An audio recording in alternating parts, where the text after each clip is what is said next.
Good morning, YouTube. So we've kind of been on a healthy cooking kick, and that's fine because I love feeling self-righteous and big for my britches. The best part is, though, that food that is good for you can be absolutely delicious, including what we're making today. I'm going to make a big pot of field peas. Simple, easy, good for you. Boom. Let's cook, y'all. We got a family to feed.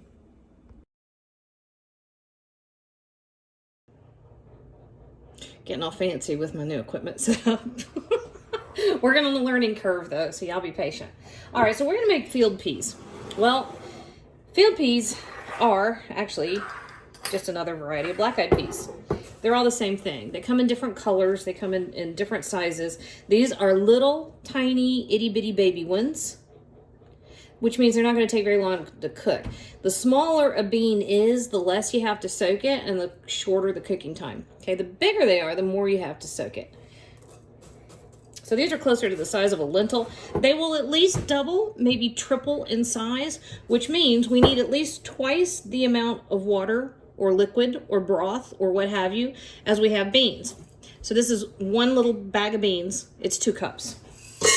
So that's a 16-ounce container of dried baby field peas. Hi, Bladen. You can scoot past, honey. Nobody's going to be able to see you.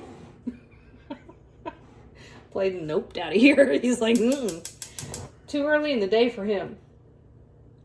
All right, so this is how you just make this basic dish. You can eat these by themselves. I think they're fabulous. We do that all the time. I think we half live on beans. Or, like what I'm about to do right here, we can eat them plain like this. Well, I mean, it's not plain, but you know, just eat them like as a side dish. But I'm actually after about 2 cups of these, about half of the batch, because I'm going to make a salad. So the salad is going to be sitting in the fridge. It's good for about 3 or 4 days. We're going to use it to feed the kiddos. So I've got half an onion. Ricky left in the fridge because he comes over and he cooks. Anyway, these are good in the fridge for 3 or 4 days. And I'm going to make a salad that the kids can eat, or I can take to work. Now, what was that? It was 1 quart, and I'm actually going to add some water. This is one of those situations where I'm going to tell you one thing and I actually did something else. So I had I had a couple of cups of beef broth and a cup of chicken broth stuck in the fridge. I just combined them until I think I had about 2.5 cups all told, maybe. And then I filled it up to 4 cups with water and added a big heaping tablespoon of beef bouillon. Let me see if I can find it. I've recently discovered this stuff. I love it. I love adding it to beans and veggies. It's absolutely fabulous, and I don't promote products. You'll never see me do that, but there, I did it. Anyway, it makes, even if you're cooking primarily vegetarian, it makes stuff taste rich and unctuous and lots of that umami thing, okay? Now, if you don't want beef, if you want to keep it vegetarian or go truly vegan, use vegetable stock, okay? The same company also makes a vegetable broth. All right, so we've got this on medium heat. And what I want to do is simply bring it up to a boil, and then I'm going to simmer it just until those beans are tender. And my guess is going to be it's going to take about 45 minutes. I may have to add a little more liquid. Don't know. Why? I don't know how old those beans are. They could have been...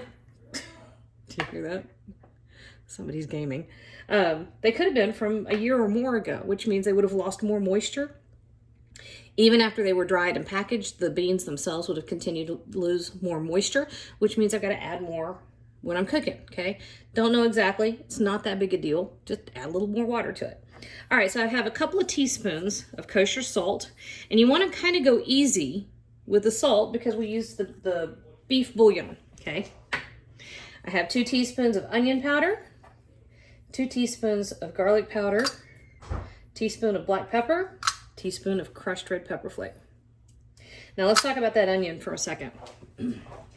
Typically, when I was growing up, we would always add a whole onion to a cooking pot when it had a pot of beans. In my house growing up, it was pinto beans. And we would make soup beans, and you put a whole onion in there. That was half an onion Ricky left in the fridge. I don't like anything to go to waste. I'm throwing it in there. You could also, if you chose, get this to the point where your beans are about halfway cooked and add a diced onion and a diced bell pepper. These are really, really versatile. The flavor of the beans itself is amazing, but you can also do all kinds of stuff with it. So you can make hop and jawin, you can make a salad, you can eat them straight out of the refrigerator. I don't even mind them cold, okay? So here we go. We're just gonna let them come up to a boil. I'm gonna reduce it to a simmer, and that's gonna sit there and work its way while I go do other things. That's pretty cool. Okay, so we've had 25 minutes. I took a bite. They're still a little bit hard for me. Actually, they're a lot hard for me. I'm gonna give it another 30 minutes, so that'll be an hour cooking time, and I think by that time they'll probably be just about perfect. And in the meantime, we just gonna go do something else. My son is playing Fortnite 2 rooms away, and we can probably hear him in a minute. He's very excited. He's taking a midday break from his online classes. He's a little loud. He's into it. Okay, so all in, we had just over an hour, and I did end up adding like 1.5 cups of water to the bean pot here. This is kind of funny. I was thinking about this a minute ago. People in the South will get all up in arms over the juice from a pot of beans or a pot of greens. I remember when I was little, one of my grandmother's friends would not let her children eat the pot liquor because that's what poor people did. Well, joke's kind of on her. A, one, is absolutely delicious, and B, the WPA in the 30s did some studies and realized that pot liquor, people that ate the pot liquor, had a much better rate of nutrition than people that didn't, okay? Because there's so many vitamins and minerals in that. But A, that stuff is some of the best stuff you ever had, right there.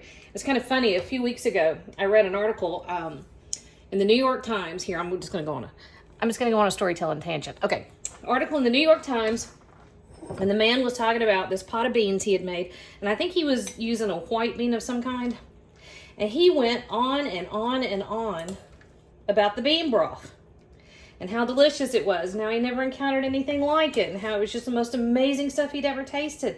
And all I could think of was, oh, bless his heart, the man has now found pot liquor. He'll never be the same. Anyway, you end up with as much or little pot liquor as you like, okay? If you want to add a lot more liquid, that's fine. Thing to watch for is not to get it too salty, okay? Because we did use bouillon and we added some seasonings, so don't get it too salty. And then whether or not you eat that onion is all between you and God, okay? I don't particularly like the texture of it once it's cooked that far, but man, these are some of the most delicious stuff you ever had, okay? So this is field peas. All in, we maybe have $1 in that pot of beans, and it will serve 8 to 12, depending on if it's a big fat teenager or somebody with a more realistic appetite. But they are delicious. They are loaded with fiber. They are so good for you, and they taste like $1 million, okay?